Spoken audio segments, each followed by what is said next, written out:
안녕하세요. 따뜻한 이야기와 뭉클한 정의의 순간을 전해드리는 사연 낭독 채널입니다.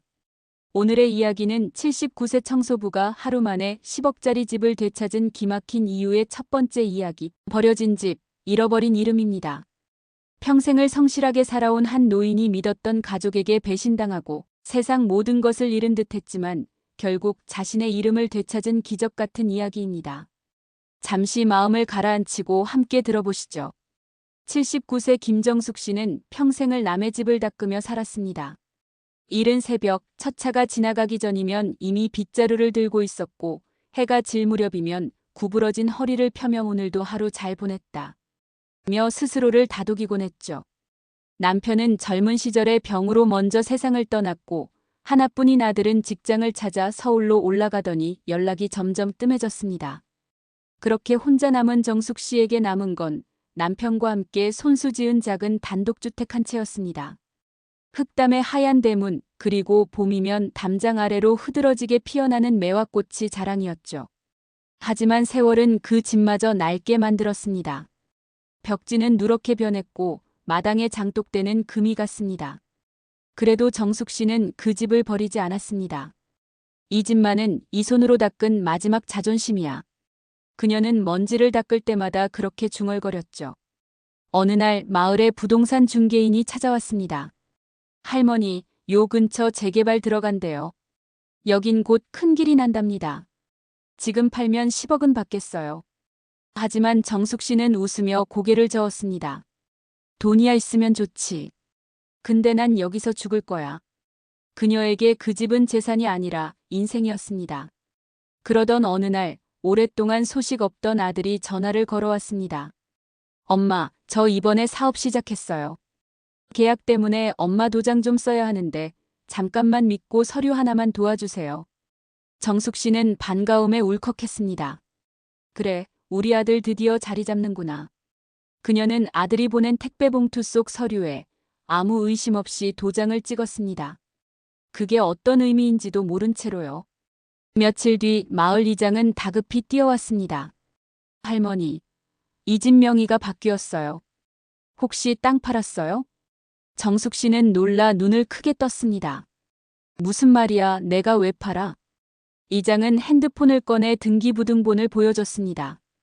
그곳엔 분명히 그녀의 이름 대신 김태호라는 낯선 이름이 적혀 있었습니다. 그건 그녀의 아들이었습니다.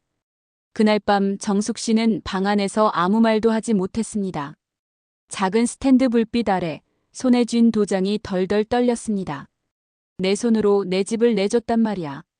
눈물이 바닥에 떨어졌고 오래된 사진첩이 젖었습니다.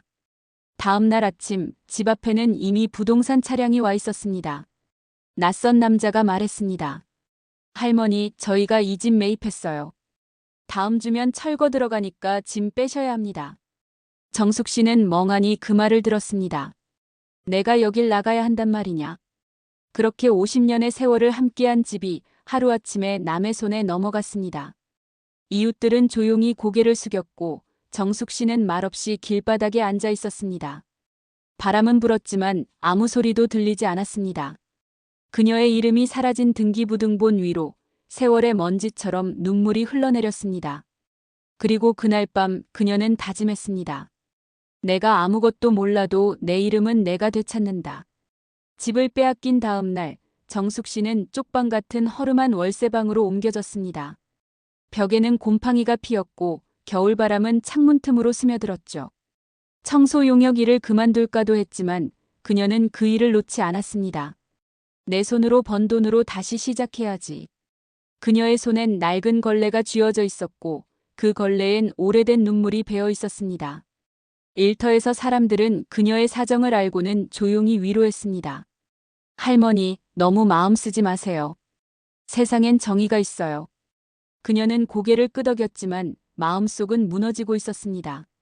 밤이 되면 등기부등본을 꺼내놓고 혼잣말을 했습니다. 이건 내 이름이었는데, 내가 닦던 집이었는데. 낡은 등기부는 이미 손때와 눈물로 번들거렸습니다. 그러던 어느 날 청소하던 건물의 사무실에서 한 대학생 아르바이트생이 정숙 씨를 유심히 바라보았습니다. 그녀의 이름표를 본 학생은 말을 걸었죠. 할머니, 혹시 그 김정숙 씨세요? 뉴스에서 봤어요. 요즘 재개발 사기 사건들 많다고 하던데요. 정숙 씨는 그제야 이야기를 털어놓았습니다. 아들에게 도장을 찍어줬다가 집을 빼앗긴 사연. 학생은 놀라며 말했습니다. 할머니, 그거 명의 이전 서류 위조일 수도 있어요. 도장 하나로는 명예 이전이 불가능한데 인감증명서랑 위임장도 필요하거든요. 그 말에 정숙 씨는 손에 힘이 들어갔습니다. 그럼 희망이 있다는 거니? 학생은 고개를 끄덕이며 말했다고 합니다. 네, 증거만 있으면 되찾을 수 있을지도 몰라요. 제 삼촌이 변호사인데 한번 여쭤볼게요. 그날 저녁 정숙 씨는 다시 등기부등본을 꺼냈습니다. 소유자 김태호. 그 밑에 이전 일자 2024년 7월 21일이라는 글자가 선명했습니다. 그녀는 손가락으로 그 날짜를 꾹 눌렀습니다. 이날 내가 아무 서류도 받은 적 없는데. 그리고 낡은 서류함을 뒤지던 그녀는 어디선가 본 적 없는 봉투 하나를 발견했습니다. 인감증명서 발급 확인서. 그 속에는 그녀의 이름과 인감도장이 복사된 문서가 들어있었습니다. 하지만 이상하게도 그 서류의 주소는 예전 주소가 아니었습니다. 그녀가 살던 곳이 아닌 아들의 주소로 되어 있었던 것입니다. 이걸로 뭔가 잘못됐다는 걸 증명할 수 있겠구나. 정숙 씨의 눈빛에 오랜만에 힘이 들어왔습니다. 다음 날 학생의 도움으로 그녀는 변호사 사무실을 찾았습니다. 박민석 변호사 젊지만 꼼꼼하고 진심이 느껴지는 사람이었습니다. 그는 조용히 서류를 읽어보더니 고개를 들었습니다. 할머니, 이거 위조 가능성 큽니다. 인감증명서에 사용된 주소가 다르고 필체도 다릅니다. 그녀는 떨리는 목소리로 물었습니다. 그럼 그 집 돌려받을 수 있을까요? 박 변호사는 미소를 지으며 대답했습니다. 진실이라면 반드시 되찾을 수 있습니다. 그날 이후 정숙 씨의 하루는 달라졌습니다. 낡은 걸레로 바닥을 닦던 손이 이제는 서류를 꽉 쥐고 있었습니다. 새벽 청소를 마치면 변호사 사무실로 향했고 낡은 등기부등본과 손글씨 노트를 품에 안고 매일 증거를 모았습니다. 나는 청소부지만 내 인생의 먼지는 내가 닦을 거야. 그녀는 도장 거래 시점의 CCTV, 주민센터 인감 발급 내역, 그리고 아들이 보낸 서류 봉투에 택배 기록까지 모았습니다. 모든 조각이 맞춰질수록 퍼즐은 점점 완성되어 갔습니다. 그녀는 어느 날 변호사에게 조심스레 물었습니다. 아들이 한 짓이라도 고발해야겠죠? 박 변호사는 잠시 눈을 감았다가 말했습니다. 할머니, 정의를 세우는 건 미움이 아니라 진실입니다. 그 말에 정숙 씨는 조용히 고개를 끄덕였습니다. 그녀의 눈빛은 이제 더 이상 피해자의 것이 아니었습니다. 그건 삶을 되찾으려는 한 사람의 단단한 결이었습니다. 그리고 드디어 재판 날짜가 잡혔습니다. 법정에서 그녀는 떨리는 손으로 서류를 들었습니다. 이건 제 서명이 아닙니다. 이 도장은 제 인감이지만 그날 저는 인감증명서를 발급받은 적이 없습니다. 그 목소리는 작았지만 법정하는 순간 조용해졌습니다. 그녀의 손엔 낡은 걸레 대신 빛바랜 등기부등본이 들려 있었습니다. 세상은 그걸 보며 알게 되었죠. 한 노인의 인생이 결코 가볍지 않다는 걸. 마을 사람들은 이상하리만큼 조용했습니다.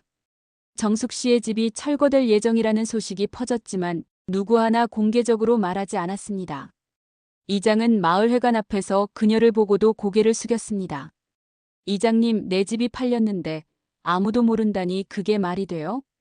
정숙 씨의 물음에 그는 작게 중얼거렸습니다. 할머니, 그냥 마음 편히 사세요. 그 일 깊이 들어가면 다쳐요. 그 말에 정숙 씨는 이상함을 느꼈습니다. 왜 모두 입을 닫는 거지? 다들 뭔가를 알고 있어. 며칠 뒤 변호사 박민석은 재개발 관련 서류를 조사하던 중 뜻밖의 문서를 발견했습니다. 건설과 동주민협약서. 거기에는 익숙한 이름들이 줄줄이 적혀 있었죠. 이장, 동네 부동산 중개인, 그리고 김태호. 정숙 씨의 아들이었습니다. 박 변호사는 조심스레 말을 꺼냈습니다. 할머니, 이건 단순한 가족 문제를 넘어선 조직적 거래일 수도 있어요.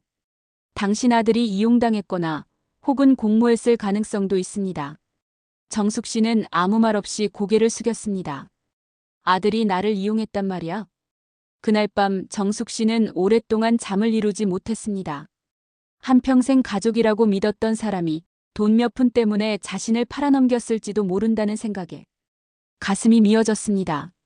태호야, 너한테 집은 돈일지 몰라도 엄마한텐 삶 그 자체였단다. 다음 날 정숙 씨는 직접 마을 부동산을 찾아갔습니다.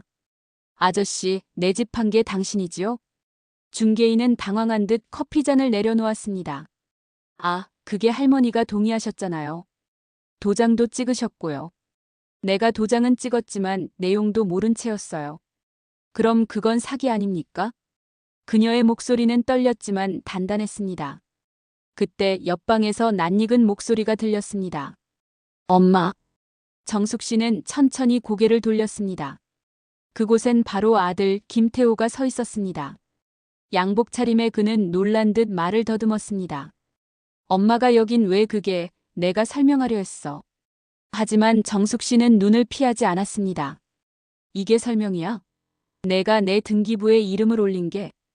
태호는 잠시 말을 잃었고 결국 낮은 목소리로 내뱉었습니다. 엄마 난 그냥 잠깐 명의만 옮기려던 거야. 건설사에서 그게 있으면 대출이 된다고 했어.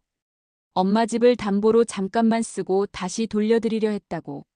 박민석 변호사는 그 대화를 녹음하고 있었습니다. 그는 조용히 속삭였습니다. 할머니, 이게 바로 증거입니다. 잠깐 명의 이전이라니, 이건 명백히 불법입니다. 하지만 사건은 그보다 더 깊었습니다. 박 변호사가 조사한 결과 김태호가 넘긴 명의는 이미 건설사와 중개인 사이에서 투자금 명목으로 돌고 있었고 그 과정에서 수천만 원이 오간 정황이 드러났습니다. 정숙 씨는 머리가 어지러웠습니다. 내 아들이 그 돈을 받았단 말이에요? 박 변호사는 고개를 끄덕였습니다. 그 돈은 이미 사용 흔적이 있습니다. 하지만 아직 늦지 않았습니다. 우리가 이 모든 과정을 증명하면 집은 되찾을 수 있습니다. 며칠 후 마을엔 낯선 사람들이 드나들기 시작했습니다. 건설사 관계자, 변호사, 기자들까지. 마을 사람들은 속삭였습니다. 그 김정숙 할머니 결국 일냈대. 하지만 정숙 씨는 두렵지 않았습니다. 그녀는 오히려 마음속으로 되뇌었죠. 이건 내 집을 위한 싸움이 아니라 내 이름을 위한 싸움이야. 그날 밤 변호사 박민석은 그녀에게 한 통의 전화를 걸었습니다. 할머니, 내일 경찰에 고소장 접수하러 갑니다. 명예롭진 않겠지만 이게 진실로 가는 길입니다. 그녀는 조용히 대답했습니다. 내가 평생 남의 집을 닦았지만 이제는 내 인생의 먼지를 닦을 차례네요.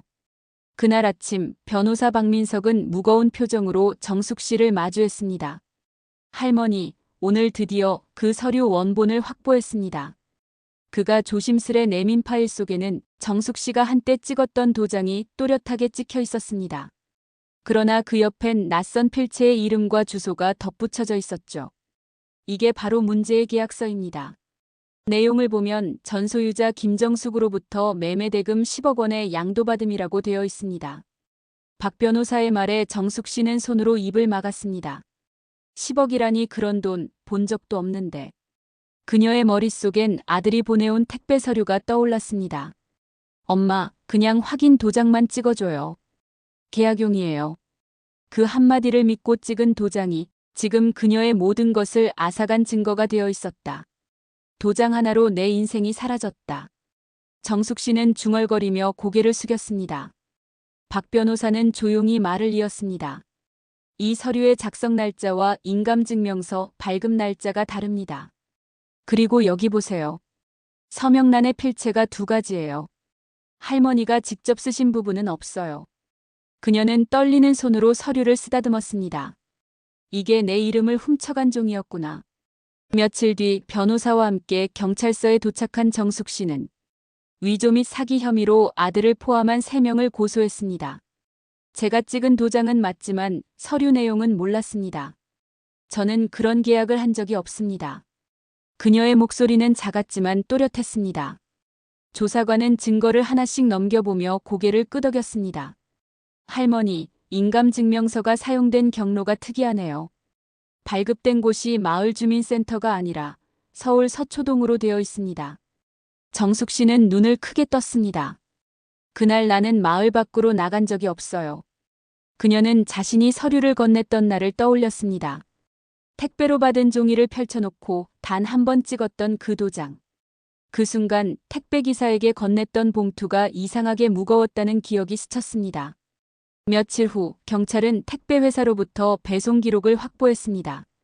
그 안에는 김태호 외 건설 관계자에게 전달 완료라는 메모가 남아 있었습니다. 정숙 씨는 입술을 깨물었습니다. 태호야, 그날 내가 보낸 택배, 너 혼자가 아니었구나. 박 변호사는 손에 쥔 서류를 조용히 내려놓으며 말했습니다. 이제 거의 다 드러났습니다. 그들은 집을 팔아서 대금을 나누어 가졌고 할머니 이름으로 남긴 서류들은 모두 합법적 매매로 포장되어 있었습니다. 그녀는 고개를 저으며 울먹였습니다. 내 아들이 왜 그랬을까요? 내가 그렇게 못한 엄마였을까요? 박 변호사는 잠시 침묵하다가 조용히 대답했습니다. 할머니, 때로는 돈이 사람의 눈을 가립니다. 하지만 진심은 언젠가 드러납니다. 그게 정의입니다. 그날 밤 정숙 씨는 잠을 이루지 못했습니다. 낡은 등기부등본을 가슴에 안고 그녀는 속삭였습니다. 내 도장은 빼앗겼지만 내 이름까지는 빼앗기지 않겠어. 며칠 후 경찰은 김태호와 부동산 중개인, 건설사 직원 3명을 소환했습니다. 취조실에서 김태호는 고개를 숙인 채 말했습니다. 엄마한테 정말 미안합니다. 처음엔 잠깐만 쓸 생각이었어요. 그런데 일이 커졌어요. 정숙 씨는 그를 바라봤지만 아무 말도 하지 않았습니다. 그녀의 눈에는 눈물보다도 더 깊은 슬픔이 비쳤습니다. 그날 이후 박 변호사는 본격적으로 소송 준비에 들어갔습니다. 서류 위조, 명예도용, 불법 매매. 하나하나 퍼즐을 맞춰가며 진실의 윤곽이 드러났습니다. 그리고 마침내 재판 일정이 잡혔습니다.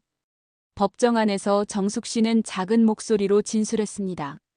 저는 아무것도 모르고 도장만 찍었습니다. 그 도장이 제 인생을 빼앗을 줄은 몰랐어요. 그녀의 말에 방청석이 고요해졌습니다. 판사는 서류를 내려다보며 중얼거렸습니다. 이 도장 하나가 한 사람의 삶을 송두리째 바꿨군요. 법정의 공기가 무겁게 가라앉았습니다. 하지만 그 순간 정숙 씨는 느꼈습니다. 비로소 진실이 세상 위로 떠오르고 있다는 것을. 그녀의 마음속엔 오직 하나의 생각만이 있었습니다. 이제 되찾을 차례야. 재판을 앞둔 어느 날 박민석 변호사는 깊은 한숨을 내쉬었습니다. 할머니, 지금까지의 증거만으로는 부족합니다. 위조 가능성은 높지만 결정적인 증거가 없어요. 정숙 씨는 고개를 끄덕였습니다. 결정적인 거라면 내가 뭘 더 해야 할까요? 그때 문이 열리며 한 소녀가 들어왔습니다. 교복 차림의 아이는 정숙 씨를 보자마자 다가와 인사했습니다. 할머니, 저 기억 안 나세요? 저 태호 아빠, 그러니까 당신 손녀예요. 정숙 씨는 놀라며 아이를 바라봤습니다. 은지, 너구나. 몇 년 전부터 연락이 끊겼던 손녀였습니다. 그녀는 두 손을 꼭 쥔 채 말했습니다. 할머니, 아빠가 한 짓 다 알아요. 그런데 아빠가 혼자 한 게 아닐 수도 있어요. 박 변호사는 놀란 표정으로 물었습니다. 무슨 말이죠? 은지는 망설이다가 가방에서 노트북을 꺼냈습니다. 며칠 전에 아빠 컴퓨터를 켰는데 메일함에 이상한 문서가 있었어요. 건설 내부 회의록이라는 제목이었어요. 노트북 화면에는 PDF 파일이 열려 있었고 그 안에는 이런 문장이 적혀 있었습니다. 김태호 건 명예 이전 완료. 서류는 김중개사통에 전달. 2차 분할금 지급 8월 10일 예정. 박 변호사는 눈을 크게 떴습니다. 이건 내부 공문이에요. 명백히 조직적인 거래였다는 증거입니다. 정숙 씨는 눈을 감았습니다. 그럼 태호는 그들에게 이용당한 거였구나. 그녀의 목소리엔 복잡한 감정이 묻어났습니다. 배신, 슬픔, 그리고 한 줄기 안도. 그래, 아들이 완전히 악한 건 아니었구나. 은지는 조용히 말을 이었습니다. 할머니, 아빠는 나한테도 이 일로 괴로워했다고 했어요. 건설사에 이용당하고 이미 계약이 진행돼서 어쩔 수 없었다고. 그녀의 눈엔 눈물이 고였습니다. 그래서 제가 이걸 대신 가져왔어요. 박 변호사는 즉시 파일을 백업하고 원본 메일 송신 주소를 추적했습니다. 결과는 명확했습니다. 메일은 건설사 임원 계정에서 발송된 것이었고 수신자는 부동산 중개인과 김태호. 내용에는 집 매매 사전합의서까지 첨부되어 있었습니다. 정숙 씨는 그 문서를 들여다보며 낮게 속삭였습니다. 도장은 내가 찍었지만 계약은 내가 한 게 아니었구나. 며칠 뒤 그 증거 자료는 검찰에 제출되었습니다. 박 변호사는 기자회견을 열며 발표했습니다. 이번 사건은 단순한 가족 간의 분쟁이 아닙니다. 취약계층 노인을 대상으로 한 조직적 명예 사기입니다.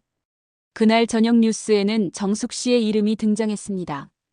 79세 청소부 위조된 도장 사건의 진실 밝혀져 사회 곳곳에서 응원의 메시지가 쏟아졌습니다. 할머니, 끝까지 포기하지 마세요. 당신이 바로 진짜 용기입니다.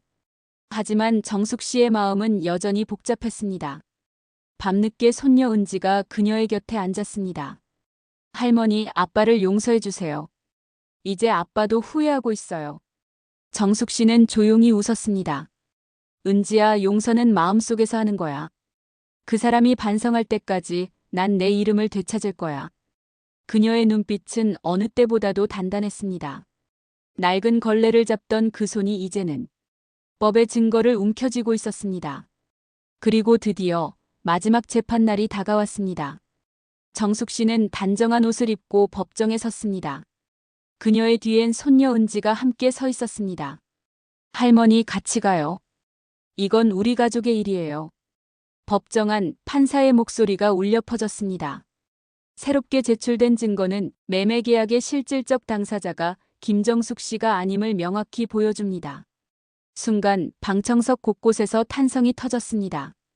정숙 씨는 손녀의 손을 꼭 잡았습니다. 은지야, 내가 나를 살렸구나. 그녀의 눈에서 처음으로 미소가 번졌습니다. 박민석 변호사는 밤늦게까지 서류를 정리하고 있었습니다. 책상 위엔 수십 장의 계약서, 메일 사본, 거래 내역서가 쌓여 있었죠. 그는 커피잔을 밀어놓으며 중얼거렸습니다. 이건 단순 한 명의 사기가 아니야. 체계적인 부동산 세탁이야. 그의 눈에는 피곤이 어려 있었지만 그 안에는 포기하지 않겠다는 결의가 번뜩였습니다. 다음 날 그는 정숙 씨를 사무실로 불렀습니다. 할머니, 이 싸움 길어질 겁니다. 건설사 쪽엔 대형 로펌이 붙었어요. 우린 작은 사무실이지만 끝까지 가보죠. 정숙 씨는 미소를 지으며 고개를 끄덕였습니다. 내가 청소부로 일한 세월이 50년이야. 묵은 때는 오래 닦아야 지워진다는 걸 알아. 그녀의 단단한 말에 박 변호사는 잠시 웃음을 보였습니다. 그럼 저도 포기 못하겠네요. 며칠 후 첫 재판이 열렸습니다. 법정 안에는 언론과 마을 주민, 건설사 관계자들까지 가득했습니다. 정숙 씨는 증인석에 앉으며 작게 숨을 내쉬었습니다. 나는 그저 도장을 찍었을 뿐입니다. 내용도 모르고 계약서도 읽지 못했습니다. 건설사 측 변호인이 반박했습니다.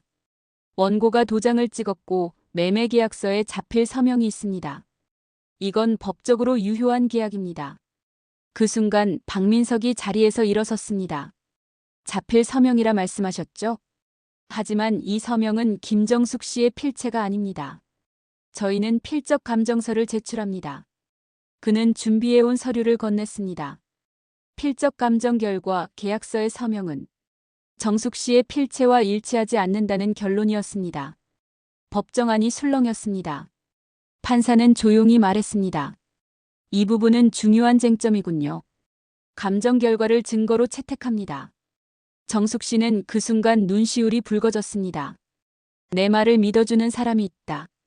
그녀의 마음 한켠에 희미한 희망이 피어났습니다.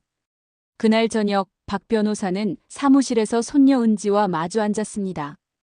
은지 양, 그 메일 파일 정말 잘 가져왔어요. 그게 사건의 중심을 흔드는 결정적인 증거가 될 겁니다. 은지는 조용히 미소 지었습니다. 할머니가 평생 남의 먼지를 닦으셨잖아요. 이젠 제가 그 먼지를 닦아드릴 차례예요. 박 변호사는 잠시 그녀를 바라보다 말했다. 좋아요. 우리 셋이 함께 해봅시다. 며칠 후 박 변호사는 건설사 측의 움직임을 감지했습니다. 그들은 언론의 명예 사기 사건은 오해라는 보도자료를 배포했고 정숙 씨를 치매 초기의 노인으로 몰아갔습니다. 그 기사를 본 정숙 씨는 손을 덜덜 떨었습니다. 내가 치매라니 그 사람들 정말 사람도 아니구나. 박 변호사는 침착하게 신문을 내려놓았습니다. 괜찮습니다, 할머니.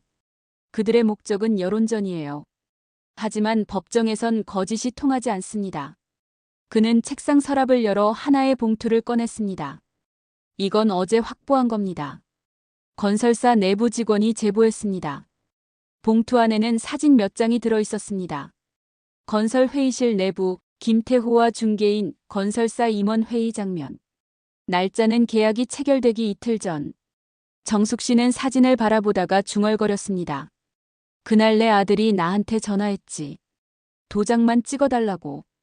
그녀의 눈가에 눈물이 맺혔지만 그 눈물은 슬픔보다는 분노와 결심이었습니다. 이젠 나도 끝까지 가볼 거야. 며칠 후 박 변호사는 기자회견을 열었습니다. 이번 사건은 단순한 가족 간의 갈등이 아닙니다.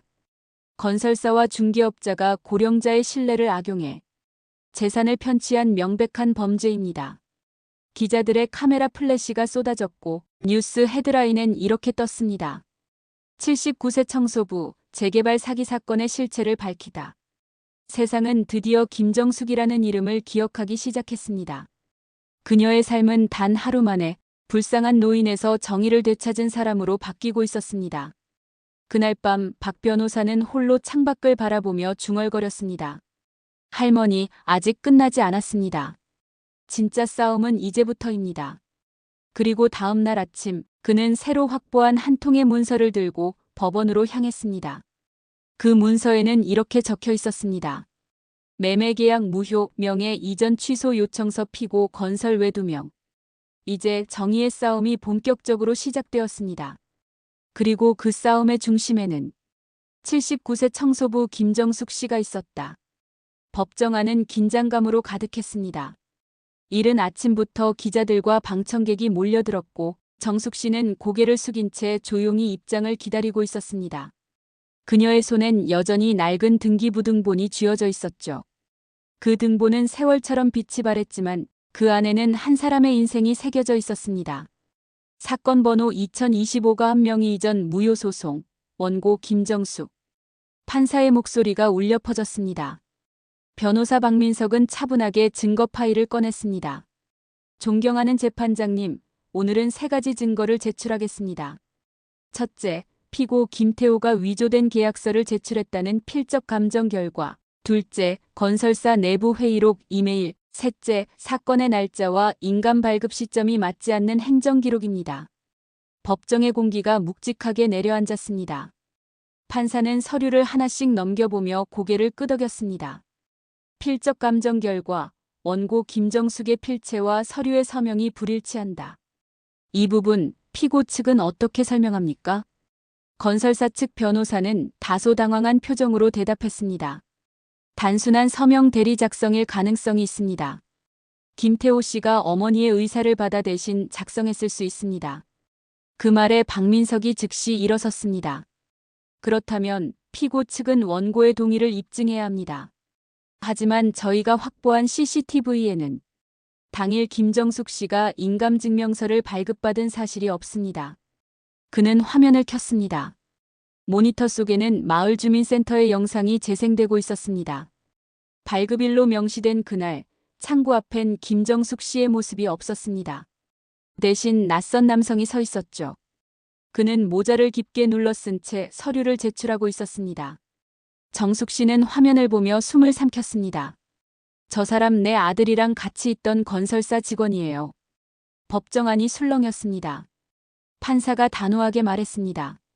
즉, 피고 측은 인감증명서를 불법적으로 발급받아 사용한 것으로 보입니다. 그때 박 변호사는 마지막 증거를 꺼냈습니다. 재판장님, 그리고 이 사진은 사건 발생 이틀 전 건설사 회의실에서 찍힌 사진입니다. 화면에 사진이 띄워졌습니다.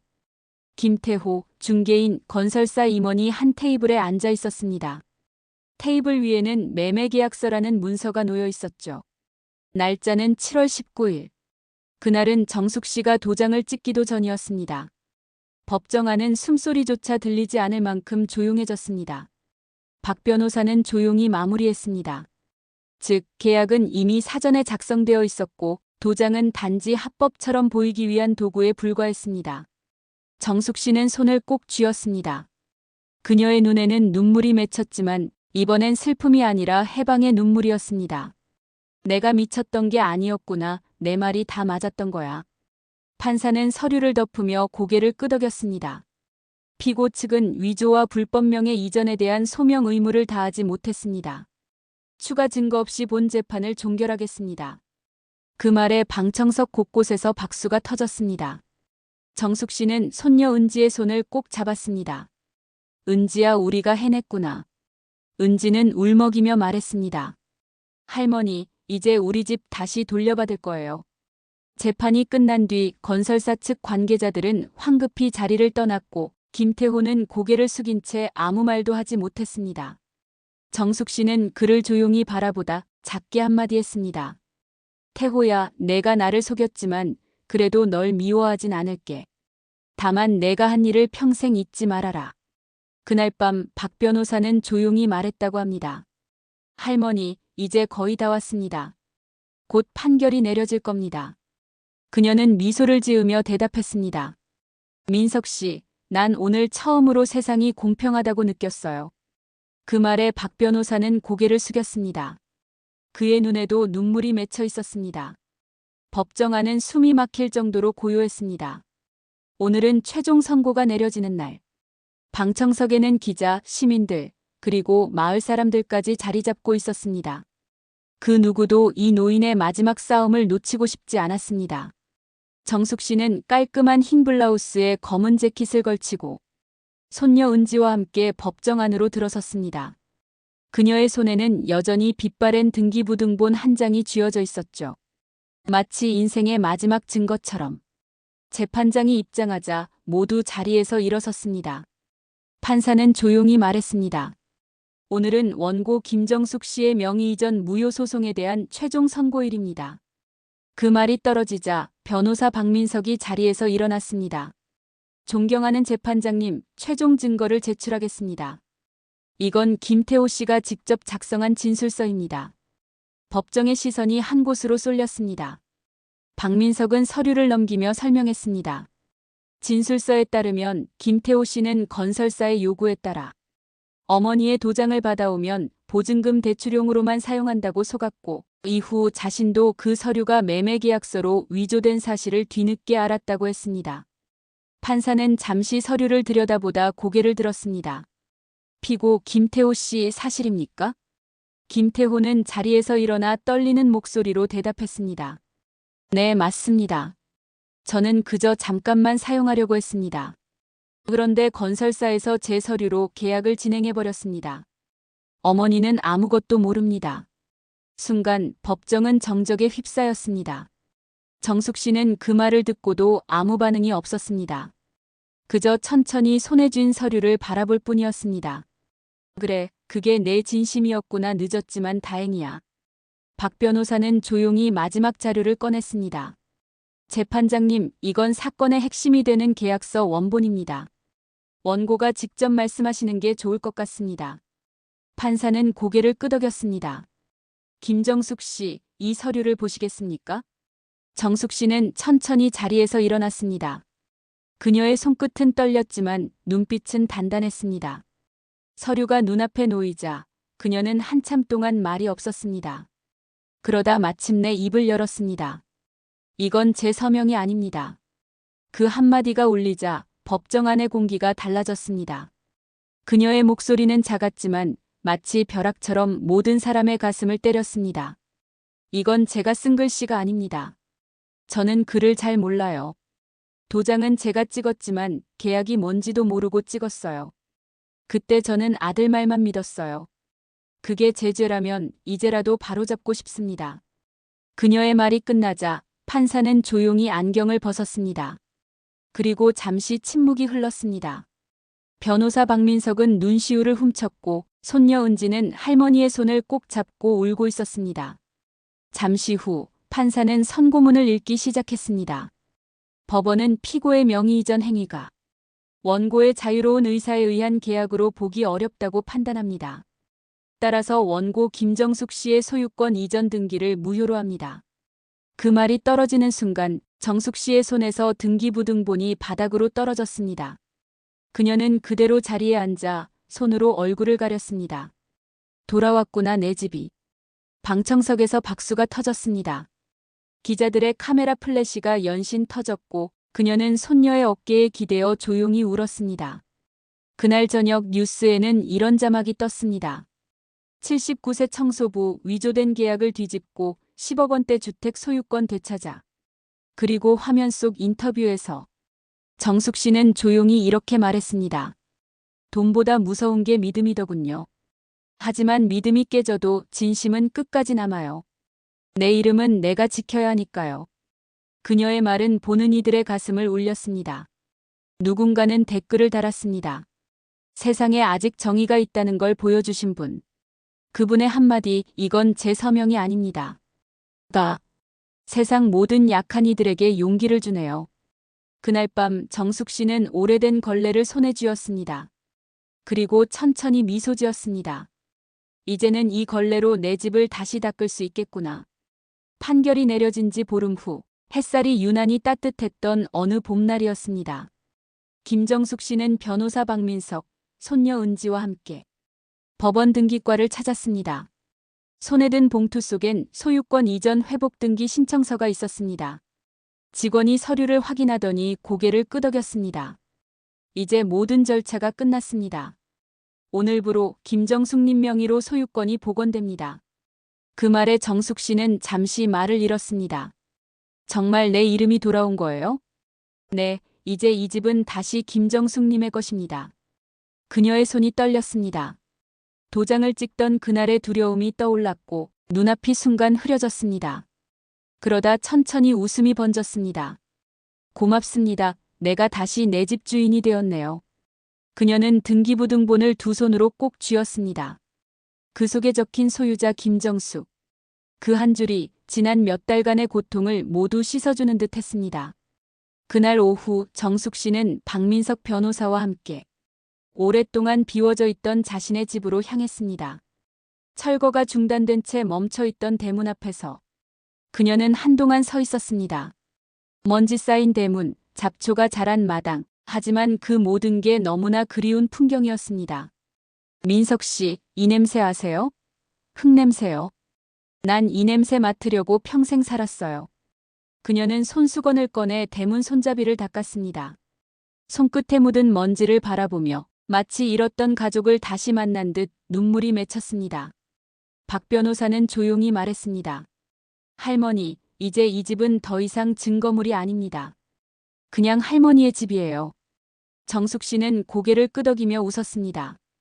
이제 이 걸레로 남의 집 말고 내 집을 닦을 수 있겠네요.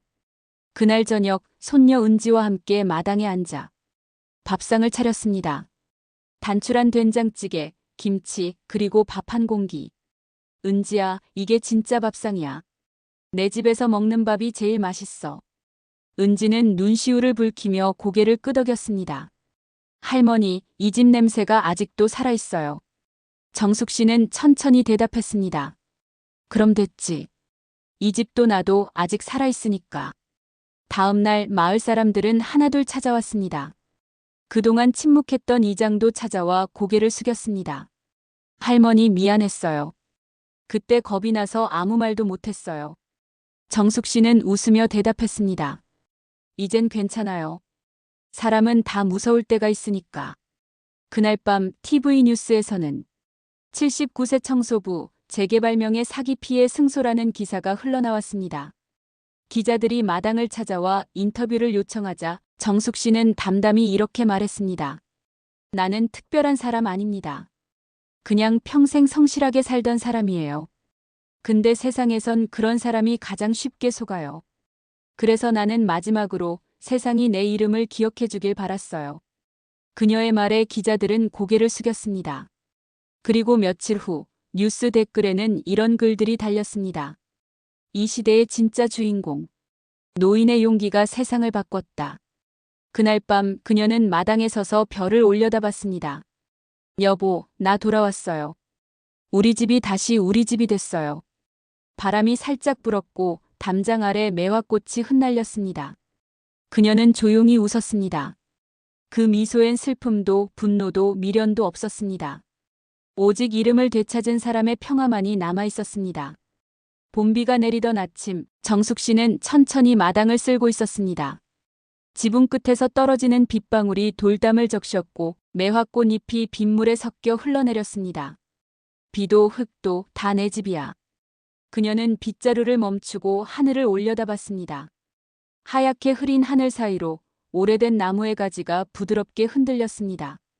집을 되찾은 뒤 정숙 씨는 특별한 것을 원하지 않았습니다. 그저 매일 새벽 일찍 일어나 마당을 쓸고 낮에는 손녀 은지에게 도시락을 싸주며 저녁이면 라디오를 들으며 따뜻한 차를 마셨습니다.